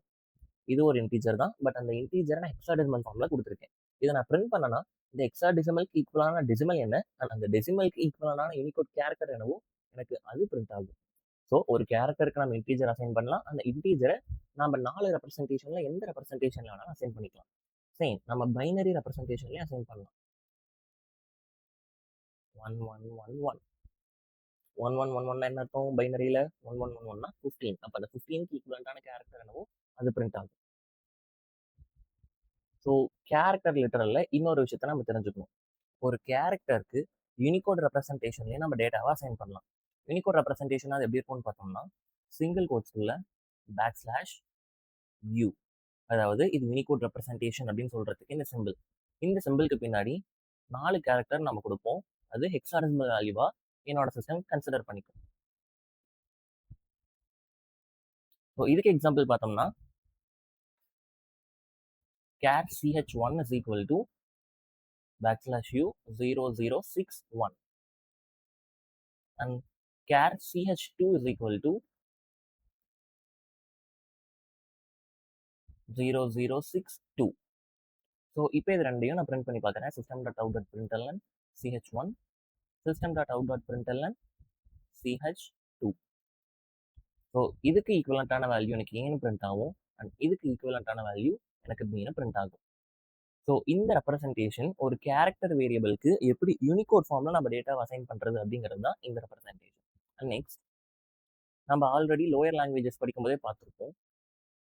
ஒரு கேரக்டராக இருக்கும் போது, அதாவது ஒரு சிங்கிள் கோட்ஸில் இருக்கும் போது பேக்ஸ்லாஷ்க்கு ஃபாலோ பண்ணி வர கேரக்டர்ஸை நம்ம எஸ்கேப் கேரக்டர்ஸ்னு சொல்லுவோம்.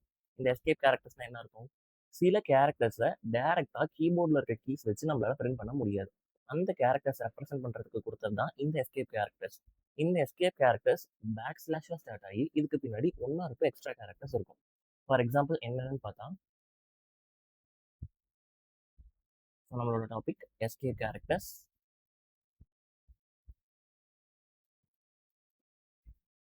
ஸோ பேக்ஸ்லாஷ் என்னன்னா நியூ லைன், பேக்ஸ்லாஷ் டீனா டேப், டபுள் ஸ்லாஷ்னா ஸ்லாஷ், அண்ட் பேக்ஸ்லாஷ் சிங்கிள் கோட்ஸ்னா சிங்கிள் கோட்ஸ், பேக்ஸ்லாஷ் டபுள் கோட்ஸ்னா டபுள் கோட்ஸ். அண்ட் இந்த மாதிரி நம்மளுக்கு இன்னும் சில எஸ்கேப் கேரக்டர்ஸ் இருக்கும். ஃபார் எக்ஸாம்பிள், நான் நியூ லைனை பிரிண்ட் பண்ணோன்னா நான் ஸ்லாஷ் என்னன்னு கொடுத்தா எனக்கு என்னோட லைன் அடுத்த லைனுக்கு போயிடும். இந்த மாதிரி டேபை பிரிண்ட் பண்ணோன்னா நான் ஸ்லாஷ் டீன் கொடுத்தேன்னா நான் பிரிண்ட் பண்ணும்போது எனக்கு டேப் பிரிண்ட் ஆகும். அதே மாதிரி தான் சிங்கிள் கோட்ஸ் டபுள் கோட்ஸ் இருக்கும். ஃபார் எக்ஸாம்பிள், system.out.println ஸ்ட்ரிங்கை ஸ்டார்ட் பண்ணிக்கிறேன். I am very good. So இந்த ஸ்டேட்மெண்ட் கம்பைல் ஆகுமா கம்பைல் ஆகாதா? என்னோட ஸ்ட்ரிங்குக்குள்ள நான் ஒரு சிங்கிள் கோட் யூஸ் பண்ணியிருக்கேன், பட் அதை பேக் ஸ்லாஷாக யூஸ் பண்ணல, நார்மலாக யூஸ் பண்ணியிருக்கேன். ஓல்டர் கம்பைலராக இருந்தால் ரன் ஆகாது, பட் மாடர்ன் கம்பைலர்ஸ் நிறைய இது அக்செப்ட் பண்ணிக்கும். ஸோ எனக்கு ஐ எம் வெரி குட் அப்படிங்கிறது அப்படியே பிரிண்ட் ஆகும், அது சிங்கிள் கோட்ஸோட. இல்லை நான் எஸ்கேப் கேரக்டர் ஃபாலோ பண்ணி தான் போடுவேனாலும் எந்த ப்ராப்ளமும் இல்லை. ஐ எம் வெரி குட். இந்த ஸ்டேட்மெண்ட்டுக்கும் நம்மளுக்கு அதே அவுட்புட் தான் வரும். ஸோ சிங்கிள் கோட்ஸ் யூஸ் பண்ணும்போது மட்டும் சில compilers or modern compilers maximum எல்லாமே இந்த ரெப்ரசன்டேஷனை நம்மளுக்கு அலோவ் பண்ணும். நம்ம எஸ்கேப் கேரக்டராக யூஸ் பண்ணலனாலுமே நம்மளுக்கு அவுட்புட் கரெக்டாக தான் வரும். இது சிங்கிள் கோட்ஸ்க்கு மட்டும்தான். பட் டபுள் கோட்ஸ் நம்ம எடுத்துக்கிட்டோம்னா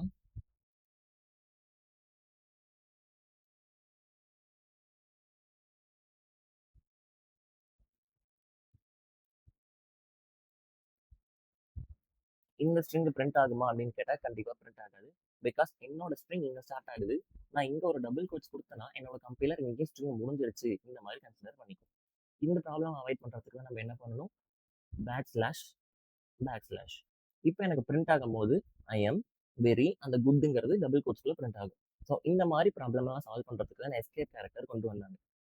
அண்ட் நம்ம எப்பெல்லாம் நம்மளோட ஃபைல் பார்க்கணுமோ, for example C:, users:, build by error: Java. So எப்பெல்லாம் நாம் இதை பார்க்குறோமோ இந்த பேக் ஸ்லாஷ்க்கு பின்னாடி இன்னொரு பேக் ஸ்லாஷ் இருக்கும். பிகாஸ் என்னோட யூசர் பாத் ஒரு ஸ்ட்ரிங்காக தான் இருக்கும். நம்ம ஆல்ரெடி பார்த்தோம், ஸ்ட்ரிங்கிறது என்னது? String is nothing but a sequence of character. அப்போ நிறைய கேரக்டர் சேர்ந்ததை தான் நம்ம ஸ்ட்ரிங்னு சொல்லுவோம். கேரக்டரில் பேக் ஸ்லாஷ்க்கு பின்னாடி ஏதோ ஒரு கேரக்டர் வந்துச்சுன்னா இதை நான் எஸ்கேப் கேரக்டரை என்னோட மிஷின் கன்சிடர் பண்ணிக்கோன்னு பார்த்தோம். இப்போ இங்கே நான் 2 ஸ்லாஷ்க்கு பதிலாக ஒரு ஸ்லாஷ் கொடுத்துருந்தேன்னா /u/b/j. ஸோ இது என்னோட எஸ்கேப் கேரக்டரை கன்சிடர் பண்ண என்னோட மிஷின். பட் ஆனால் /j அப்படிங்கிறது ஒரு வேலிடான எஸ்கேப் கேரக்டர் கிடையாது. அப்போ ப்ராப்ளம் வரும். நம்ம என்ன பண்ணணும்னு நினச்சோமோ கரெக்டாக எக்ஸ்பெக்டடாக நடக்காது. அதே மாதிரி /b/u இது எதுவுமே பார்த்து கன்சிடர் ஆகாது, எஸ்கேப் கேரக்டர் தான் கன்சிடர் ஆகும். இந்த மாதிரி ப்ராப்ளம் வரக்கூடாது அப்படின்னா ஃபைல் பாத் கொடுக்கும் போதுலாம் நம்ம 2 பேக் ஸ்லாஷ் கொடுக்கணும். இல்லை நான் 2 பேக் ஸ்லாஷ் கொடுக்க மாட்டேன் அப்படின்னா ஒரு சிங்கிள் ஃபார்வர்ட் ஸ்லாஷ் கொடுத்துக்கலாம். நான் இப்போ சில எக்ஸாம்பிள்ஸ் எழுதுறேன். இதில் எதெல்லாம் கரெக்டான ஸ்டேட்மெண்ட்டாக இருக்கும், எதெல்லாம் இன்வேலிடான ஸ்டேட்மெண்ட்டாக இருக்கும் அப்படின்ட்டு ஒரு நிமிஷம் ஸ்க்ரீனை பாஸ் பண்ணி வச்சுட்டு கெஸ் பண்ணுங்க. First, char ch1 is equal to b. char ch2 is equal to b. char ch3 is equal to 66. char ch4 is equal to 066. char ch5 is equal to 0x 66. Char CH6 is equal to 0 May 1101. Char CH7 is equal to /U0071.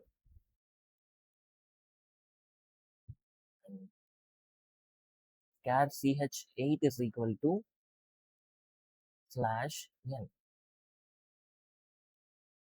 Char CH9 is equal to /J. Char CH10 is equal to 0786. Char CH11 is equal to 1.5. Char CH12 is equal to என்ன கொடுக்கலாம் /U0061. Char CH13 is equal to 0x beer. So இந்த 13 ஸ்டேட்மெண்ட்ல எந்தெந்த ஸ்டேட்மெண்ட்லாம் கரெக்டான statement and எந்தெந்த ஸ்டேட்மெண்ட்லாம் தப்பான statement நீங்க கண்டுபிடிச்சீங்கன்னா உங்களோட ஆன்சரை கமெண்ட்ல டைப் பண்ணுங்க.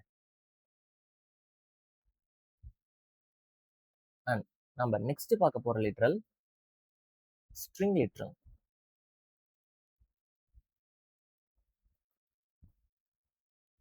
ஸ்ட்ரிங் லிட்ரல் ரொம்ப சிம்பிள் தான், பட் ஸ்ட்ரிங்குங்கிறது ஒரு இம்பார்ட்டன்டான ஜாவா கிளாஸ். இதை ஒரு செப்பரேட் டாப்பிக்காகவே நம்ம கிளியரா ஒரு மாடியூல்ல பார்ப்போம். ஜஸ்ட் இப்போ ஸ்ட்ரிங் லிட்ரல்னா என்ன அப்படின்ட்டு மட்டும் தெரிஞ்சுக்கலாம். நம்ம ஆல்ரெடி பார்த்தோம் character enclosed inside single quote அப்படிங்கிறத ஒரு கேரக்டர்னு பார்த்தோம். அதாவது ஒரு சிங்கிள் கோட்ஸ்குள்ள இருக்கிறதெல்லாம் கேரக்டர் டேட்டா டைப் அப்படின்ட்டு. பட் எனக்கு மோர் தென் ஒன் கேரக்டரை ஸ்டோர் பண்ணோம்னா அப்போ நான் போக போகிற டேட்டா டைப் தான் ஸ்ட்ரிங். அதாவது சீக்வன்ஸ் ஆஃப் கேரக்டர் தான் ஸ்ட்ரிங்னு சொல்லுவோம். அண்ட் அந்த சீக்வன்ஸ் ஆஃப் கேரக்டர் டபுள் கோட்ஸ்குள்ள இருக்கணும். இப்போ இந்த சிங்கிள் கோட்ஸ்குள்ள இருக்க ஏ வந்து ஒரு கேர், பட் அதே அந்த ஏவை நான் டபுள் கோட்ஸ்குள்ள கொடுத்தனா அது ஸ்ட்ரிங். சிங்கிள் கோட்ஸ்குள்ள கண்டிப்பா ஒரே ஒரு கேரக்டர் தான் இருக்கணும். பட் ஆனால் டபுள் கோட்ஸ்குள்ள ஒரு கேரக்டர் இருக்கலாம், ஆர் மோர் தென் ஒன் கேரக்டரும் இருக்கலாம். சிங்கிள் கோட்ஸ்குள்ள இருந்தால் அதை நம்ம கேர்னு சொல்லுவோம், டபுள் கோட்ஸ்குள்ள இருந்தால் அதை ஸ்ட்ரிங்னு சொல்லுவோம். String is nothing but a sequence of character. So string லிட்ரல்லாம் இவ்வளவு தான். பட் ஸ்ட்ரிங் கிளாஸை பற்றி தெரிஞ்சுக்க வேண்டிய விஷயம் ரொம்ப நிறைய இருக்கு. அதை நம்ம லேட்டர் மாடியூல்ல தெளிவாக பார்க்கலாம். அண்ட் நெக்ஸ்ட் ஸோ நம்ம டேட்டா டைப்ஸ்க்கு அடுத்து பார்த்த டாபிக் லிட்டரல்ஸ். இந்த லிட்டரல்ஸ்ல நம்ம 4 டைப் ஆஃப் லிட்டரல்ஸ் பார்த்தோம். ஃபர்ஸ்ட் பார்த்தது இன்டெக்ரல் லிட்டரல், செகண்ட் பார்த்தது ஃப்ளோட்டிங் பாயிண்ட் லிட்டரல், தேர்ட் பார்த்தது பூலியன் லிட்டரல், ஃபோர்த் பார்த்தது கேரக்டர் லிட்டரல், அண்ட் லாஸ்ட்டாக பார்த்தது ஸ்ட்ரிங் லிட்டரல். ஸோ இந்த லிட்டரலை எப்படியெல்லாம் ரெப்ரசென்ட் பண்ணலாம், எப்படியெல்லாம் பிரிண்ட் பண்ணலாம், எப்படியெல்லாம் டேட்டா ஒரு வேரியபிளுக்கு அசைன் பண்ணலாம் அப்படிங்கிற டீடைல்ஸ் எல்லாத்தையுமே நம்ம இந்த 5 டேட்டா டைப்பும் தெளிவாக பார்த்துருப்போம். அண்ட் நெக்ஸ்ட் இன்னொரு டாபிக், இது ஒரு சின்ன டாபிக் தான் லிட்டரலை பற்றி. ஜாவா 1.7ல லிட்ரல்ஸ் ரிலேட்டடாக என்னென்ன சேஞ்சஸ் வந்துச்சு, ஆர்எல்ஸ் என்னென்ன அப்டேட்ஸ் விட்டாங்க, ஆர்எல்ஸ் நம்ம இதை என்ஹான்ஸ்மெண்ட்னு சொல்லிக்கலாம். Java 1.7 enhancement with respect to literals. So first enhancement என்ன வந்துச்சுன்னா, ஜாவா 1.6 வரைக்கும் ஒரு இன்டீஜர் லிட்டரலை 3 விதத்தில் தான் ரெப்ரசென்ட் பண்ணுற மாதிரி வச்சுருந்தாங்க. இதர் டெசிமலில், ஆர் ஆக்டலில், ஆர் ஹெக்ஸா டெசிமலில். பட் ஜாவா 1.7ல இருந்து ஒரு இன்டீஜர் லிட்டரலை பைனரி ஃபார்ம்லையும் ரெப்ரசென்ட் பண்ணிக்கலாம். அப்படி பைனரி ஃபார்மில் ரெப்ரசென்ட் பண்ணணும்னா நீங்கள் கொடுக்குற நம்பருக்கு முன்னாடி இதர் 0B ஆர் 0B அப்பன் பண்ணுங்க. அப்படி அப்பன் பண்ணீங்கன்னா என்னோட கம்பெனியில் நீங்கள் கொடுத்துருக்க லிட்டரலை ஒரு பைனரி ஃபார்மில் இருக்க இன்டீஜரை கன்சிடர் பண்ணிக்கும். இந்த என்ஹான்ஸ்மெண்ட்டை ஜாவா 1.6ல தான் கொண்டு வந்தாங்க. அண்ட் இன்னொரு என்ஹான்ஸ்மெண்ட், இந்த என்ஹான்ஸ்மெண்ட் போகிறதுக்கு முன்னாடி நான் ஒரு நம்பர் எழுதுறேன், அதை பார்த்து ஈஸியாக அது என்ன நம்பர்னு சொல்லுங்க.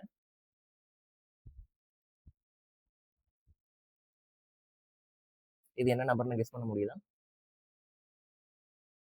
ஈஸியாக சொல்லிடலாம், இது வந்து 1 lakh. பட் இது வேணா எப்படி எழுதுனா, இதை பார்த்த நம்மளால டக்குன்னு சொல்ல முடியுமா? இதுவும் அதே 1 lakh தான். பட் எந்த நம்பரை பார்க்கறதுக்கு நம்மளுக்கு மோர் ரீடபிளா இருக்கு, அந்த டக்குன்னு அண்டர்ஸ்டாண்ட் ஆகிற விதத்துல இருக்கு. பிகாஸ் நம்ம சின்ன வயசுல இருந்தே நம்பருக்கு பக்கத்துல கமா போட்டு தான் பழகிருக்கோம். அப்ப ஆப்வியஸ்லி இந்த நம்பர் தான் நமக்கு பார்க்கறதுக்கு ஈஸியா அட்ராக்ட் ஆகும், ஈஸியா அண்டர்ஸ்டாண்டபிள் ஆகிற மாதிரி இருக்கும். பட் இந்த நம்பர் சேம் நம்பரா இருந்தாலுமே இது 1 லேக்னு கண்டுபிடிக்கிறது நம்ம இதுக்கு எடுத்துக்கிட்ட டைமை விட இதுக்கு அதிகமாக தான் இருக்கும். அதனால ஜாவா வெப்ல என்ன பண்ணாங்க, என்னோட நம்பர்ஸ்க்கு ரீடபிலிட்டியை நான் இன்க்ரீஸ் பண்ணணும் அப்படின்ட்டு அண்டர் ஸ்கோரை நம்பர்ஸ்க்கு இன்பிட்வீன்ல அலோவ் பண்றதுக்கு யூஸ் பண்ணாங்க. ஃபார் எக்ஸாம்பிள், நான் int A is equal to இப்படி கொடுக்கலாம். பட் இது எனக்கு அவ்வளோக்கா ரீடபிளா இல்லை. இதை நான் ரீடபிளா மாற்றணும்னா int A is equal to 1 underscore 0 underscore. இது கரெக்டா? இது கரெக்டு தான். இது பார்க்கறதுக்கு நம்பர் மாதிரி இல்லை, அதனால இது நம்பரே கிடையாதுலாம் சொல்ல முடியாது. இதுவும் அதே 1 லேக் தான். இதுல என்ன ஒரே ஒரு சேஞ்சஸ்னா நம்பர்ஸ்க்கு நடுவில் அண்டர் ஸ்கோர் அலோவ் பண்ணியிருக்காங்க. ஸோ ரீடபிலிட்டி யூசருக்கு கொஞ்சம் இம்ப்ரூவ் ஆகும். பிகாஸ் நம்ம நார்மலாக நம்பர்ஸ் எழுதும் போது இன்பிட்வீன்ல கம்மா போட்டு எழுதுவோம் ப்ரோக்ராமிங்ல. அண்ட் ஜாவா லாங்குவேஜ்ல ஜாவா 1.7ல அவங்க சொன்ன ஒரே ஒரு என்ஹான்ஸ்மெண்ட், நம்பர்ஸ்க்கு இன்பிட்வீன்ல அண்டர் ஸ்கோர் போட்டுக்கோங்க, ஸோ உங்களுக்கு ரீடபிலிட்டி அதிகமாக இருக்கும் அப்படின்ட்டு.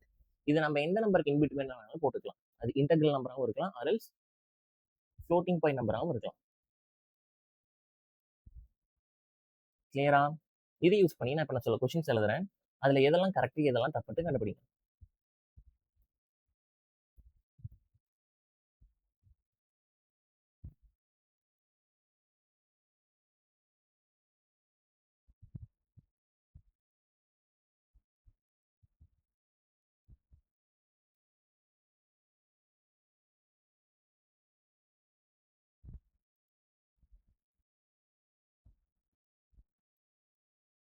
ஒரு நிமிஷம் உங்க ஸ்க்ரீனை பாஸ் பண்ணி வச்சுட்டு இதுல எதெல்லாம் கரெக்டா இருக்கும் எதெல்லாம் தப்பா இருக்கும்னு ஜஸ்ட் கெஸ் மட்டும் பண்ணி பாருங்க. Okay, first one correct, second one இதுவும் கரெக்ட், தேர்ட் ஒன் தப்பு. நான் அண்டர் ஸ்கோரை நம்பருக்கு நடுவில் யூஸ் பண்ணிக்கலாம், பட் ஆனால் நம்பருக்கு நடுவில் மட்டும்தான் யூஸ் பண்ணணும். நான் நம்பருக்கு முன்னாடி யூஸ் பண்ணியிருக்கேன். அவங்க சொன்ன ரூல், அண்டர் ஸ்கோரை பிட்வீன் நம்பர்ஸ் யூஸ் பண்ணிக்கலாம். பிட்வீன் என்ன அர்த்தம்? அண்டர் ஸ்கோர் இங்கே இருக்குன்னா இந்த சைடும் ஒரு நம்பர் இருக்கணும், இந்த சைடும் ஒரு நம்பர் இருக்கணும். இந்த மாதிரி இடத்துல மட்டும்தான் நான் அண்டர் ஸ்கோரை யூஸ் பண்ண முடியும். பட் எனக்கு இங்கே ரைட் சைடு மட்டும் தான் நம்பர் இருக்கு, லெஃப்ட் சைடு நம்பர் இல்லை. அப்போ இது தப்பு. இதுவும் தப்பு தான். எனக்கு லெஃப்ட் சைடு மட்டும் தான் நம்பர் இருக்கு, ரைட் சைடு நம்பர் இல்லை. அண்ட் சேம் இதுவும் தப்பு. அண்ட் இந்த நம்பர் அகைன் இதுவும் தப்பு தான். இந்த அண்டர் ஸ்கோருக்கு லெஃப்ட் சைடு எனக்கு நம்பர் இருக்கு, but right side decimal point இருக்கு. அப்போ இதுவும் தப்பு தான். இந்த நம்பர் இது கரெக்ட், பிகாஸ் இந்த அண்டர் ஸ்கோருக்கு லெஃப்ட் சைடு ஒரு நம்பர் தான் இருக்கு, ரைட் சைடு ஒரு நம்பர் தான் இருக்கு. அப்போ இந்த நம்பர் கரெக்ட். இந்த நம்பர் ஆப்வியஸ்லி இதுவும் தப்பு தான். ஸோ இந்த ரெண்டு என்ஹான்ஸ்மெண்ட் தான் ஜாவா 1.7ல லிட்டரலிஸ்ட் ரிலேட்டடாக விட்டாங்க. ஃபர்ஸ்ட் என்ஹான்ஸ்மெண்ட் ஒரு இன்டீஜர் லிட்டரில் நீங்கள் பைனரி ஃபார்ம்லேயே ரெப்ரசென்ட் பண்ணிக்கலாம். செகண்ட் என்ஹான்ஸ்மெண்ட் நம்பர்ஸ்க்கு இன்பிட்வீனில் நீங்கள் அண்டர் ஸ்கோர் யூஸ் பண்ணிக்கலாம். ஸோ அதனால உங்களுக்கு ரீடபிலிட்டி இன்க்ரீஸ் ஆகும். பட் இன்னொரு விஷயம், ரீடபிலிட்டி யாருக்கு தேவை? மிஷினுக்கு தேவையா, யூசருக்கு தேவையா? நிச்சயமா ரீடபிலிட்டி யூசருக்கு தான் தேவை. யூசர் எழுதின கோடு தான் நம்ம என்ன கோடுன்னு சொல்லுவோம்? சோர்ஸ் கோடுன்னு சொல்லுவோம். அப்போ நம்ம கொடுக்குற அந்த அண்டர் ஸ்கோர் எல்லாமே இந்த சோர்ஸ் கோடில் தான் இருக்கும். பட் கம்பைலேஷன் ப்ராசஸ்க்கு அப்புறம் இந்த அண்டர் ஸ்கோர் எல்லாத்தையும் என்னோட கம்பைலர் ரிமூவ் பண்ணிடும். இப்போ உங்களுக்கு ஒரு கொஸ்டின், இந்த கொஸ்டின் எதை பேஸ் பண்ணி இருக்கும்னா டேட்டா டைப்ஸ் பேஸ் பண்ணி தான் இருக்கும். அதுக்கு முன்னாடி டேட்டா டைப்ஸ் ஜஸ்ட் ரிகால் பண்ணலாம். First, byte, short, char, int, long, float, double. So பைட்டோட சைஸ் 1 பைட், ஷார்ட்டோடது 2 பைட், கேரோடது 2 பைட், இன்ட்டோடது 4 பைட், லாங்கோடது 8 பைட், அண்ட் ஃப்ளோட்டோடது 4 பைட், டபுளோடது 8 பைட். நம்ம ஆல்ரெடி பார்த்தோம், லோயர் வேல்யூவை நம்ம ஹையஸ்ட் சைஸ் இருக்கக்கூடிய டேட்டா டைப்புக்கு அசைன் பண்ணிக்கலாம், எந்த பிரச்சனையும் வராது அப்படிங்கிற இன்ஃபர்மேஷன் ஆல்ரெடி பார்த்தோம். பட் ஆனால் பெரிய சைஸ் இருக்க டேட்டாவை சின்ன சைஸ் இருக்க வேரியபிளுக்கு நம்ம அசைன் பண்ண முடியாது. அப்போ எப்போலாம் அசைன் பண்ண ட்ரை பண்ணுறப்போ நம்மளுக்கு compilation error, possible logic conversion வரும் அப்படின்ட்டு பார்த்தோம். அதாவது லெஃப்ட் டு ரைட் நம்ம எந்த டேட்டாவை வேணாலும் எந்த வேரியபிளுக்கு வேணாலும் அசைன் பண்ணிக்கலாம், எந்த ப்ராப்ளமும் வராது. ஆனால் ரைட் டு லெஃப்ட் அசைன் பண்ணால் கண்டிப்பாக நம்மளுக்கு ப்ராப்ளம் வரும், compilation error, possible logic conversion. And இந்த இதில் இன்னொரு விஷயம், இது வரைக்கும் இருக்கிறது எல்லாமே இன்டீஜர் நம்பர்ஸ் ஆர் இன்டெக்ரல் ஃபேமிலின்னு சொல்லலாம். இதுக்கப்புறம் இருக்கிறது எல்லாமே floating point numbers. Floating point ஃபேமிலின்னு சொல்லலாம். நான் இப்போ ஒரு ஸ்டேட்மெண்ட் எழுதுறேன். அந்த ஸ்டேட்மெண்ட் கரெக்டா இருக்குமா தப்பா இருக்குமான்ட்டு கெஸ் பண்ணிட்டு ஆன்சர் பண்ணுங்க. இது கொஞ்சம் important. float f is equal to 1.5. இந்த ஸ்டேட்மெண்ட் கரெக்டா தப்பா? இந்த ஸ்டேட்மெண்ட் தப்பு. பிகாஸ் ஜாவாவை பொறுத்த வரைக்கும் நான் ஒரு பாயிண்ட் வச்ச நம்பர் எழுதுனேன்னா அதோட டைப்பை என்னோட கம்பைலர் டபுள்னு தான் கன்சிடர் பண்ணும். அண்ட் அந்த டபுளோட சைஸ் 8 bytes. பட் நான் இந்த 8 bytes இருக்க ஒரு டேட்டாவை எஃப்ங்கிற வேரியபிளுக்கு அசைன் பண்ண ட்ரை பண்ணுறேன். அந்த எஃப்போட டைப் ஃப்ளோட். ஃப்ளோட்டோட சைஸ் 4 bytes. நான் எப்பெல்லாம் ஒரு பெரிய டேட்டாவை சின்ன சைஸ் இருக்க வேரியபிளுக்கு அசைன் பண்ணுறனோ அப்போல்லாம் compilation error, possible lossy conversion. அதை தான் நம்ம இந்த இடத்துல பார்த்தோம். ரைட் டு லெஃப்ட் எப்பெல்லாம் நம்ம ட்ரை பண்ணுறோமோ, அதாவது இங்கேருந்து ரைட் டு லெஃப்ட் எங்கெல்லாம் நம்ம ட்ரை பண்ணுறோமோ அப்போல்லாம் நம்மளுக்கு இதுதான் மேக்ஸிமம் அவுட்புட்டாக வரும். இப்போ இதே ஆஸ்பெக்ட்ல இன்னொரு question. float f is equal to 10l. நாம ஃப்ளோட்டிங் பாயிண்ட் நம்பருக்கு இன்டெக்ரல் நம்பர் அசைன் பண்ணலாம் அப்படிங்கிற இன்ஃபர்மேஷன் ஆல்ரெடி பார்த்தோம். இப்போ நான் அசைன் பண்ணியிருக்கிறது அந்த இன்டெக்ரல் ஃபார்ம்ல இருக்க நம்பர்ல லாங் அப்படிங்கிற ஒரு நம்பர் அசைன் பண்ணியிருக்கேன். float f is equal to 10l. இந்த ஸ்டேட்மெண்ட் கரெக்டா தப்பா? கெஸ் பண்ணுங்க. இது என்ன டேட்டா டைப்? லாங். எஃப்ங்கிறது என்ன டைப்? ஃப்ளோட். லாங்கோட சைஸ் என்ன? 8 bytes. ஃப்ளோட்டோட சைஸ் என்ன? 4 bytes. அப்போ 8 byte சைஸ் இருக்க ஒரு டேட்டாவை 4 byte சைஸ் இருக்க ஒரு வேரியபிளுக்கு அசைன் பண்ண முடியுமா? அசைன் பண்ண முடியாது. Compilation error. அப்படியா? எஸ், அப்படிதான் கிடையாது. இந்த கோடு சக்ஸஸ்ஃபுல்லாக எனக்கு கம்பைல் ஆகும், சக்ஸஸ்ஃபுல்லாக ரன்னும் ஆகும். நம்பிக்கை இல்லையா? சரி, ஓகே, ரன் பண்ணி பார்ப்போம். float f is equal to 10l. இந்த கோடை ஃபர்ஸ்ட் கம்பைல் பண்ணி பார்க்கலாம். கம்பைல் ஆயிடுச்சு. ரன் பண்ணி பார்க்கலாம். ரன்னும் ஆயிடுச்சு. பட் நான் எந்த பிரிண்ட் ஸ்டேட்மெண்ட்டும் இந்த கோடில் கொடுக்காததுனால எனக்கு டெர்மினலில் எந்த அவுட்புட்டும் வரல.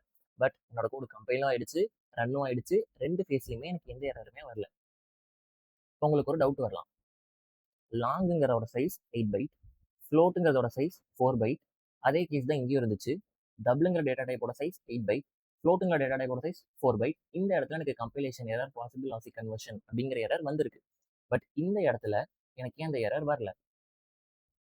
இதை புரிஞ்சுக்கிறதுக்கு உங்களுக்கு ஒரு எக்ஸாம்பிள் சொல்றேன். ஜஸ்ட் ஞாபகம் வச்சுக்கோங்க. ஒரு ஸ்கூல் இருக்குன்னு நம்ம கன்சிடர் பண்ணிக்கலாம்.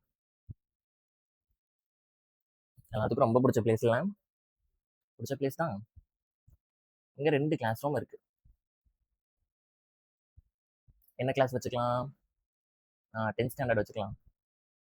இது வந்து 10th ஏன்னு வச்சுக்கலாம். இது வந்து 10th பின்னு வச்சுக்கலாம். இந்த கிளாஸ்ல மொத்தமா 100 சேர்ஸ் இருக்கு. அண்ட் ஸ்டூடெண்டோட ஸ்ட்ரென்த் 100 ஸ்டூடெண்ட்ஸ் இருக்காங்க. இந்த கிளாஸ்ல மொத்தம் 50 சேர்ஸ் இருக்கு. அண்ட் ஸ்டூடெண்ட்ஸ் இங்கேயும் 100 ஸ்டூடெண்ட்ஸ் இருக்காங்க. பட் எல்லா ஸ்டூடெண்ட்ஸும் சேர் மேலே தான் உட்காந்துருக்காங்க. எந்த ஸ்டூடெண்ட்ஸும் கீழே உட்காரல. இது எப்படி பாசிபிள்? கிளாஸ் ரூமோட டைமென்ஷன் ஒரே டைமென்ஷன் தான். இதோட லென்த் அண்ட் வித் ஒரே சைஸ் தான், இதோட லென்த் அண்ட் வித் ஒரே சைஸ் தான். இப்போ என்னோட கொஸ்டின் என்னன்னா, இங்க 100 சேர் இருக்கு, அதனால 100 ஸ்டூடெண்ட்ஸ் உட்காந்துருக்காங்க. இங்க 50 சேர்ஸ் தான் இருக்கு, பட் இங்கேயும் 100 ஸ்டூடெண்ட்ஸ் உட்காந்துருக்காங்க. இது எப்படி பாசிபிள்? சில்லி கொஸ்டினா இருக்கா? இருங்க, இதை நம்ம எக்ஸாம்பிளுக்கு கனெக்ட் பண்ணுவோம். மேபி அந்த கிளாஸோட இன்டர்னல் ஆர்கிடெக்சர் டிஃப்ரெண்டாக இருக்கலாம். இன்டர்னல் ஆர்கிடெக்சர் நான் சொல்றது அந்த சேரோட லென்த்.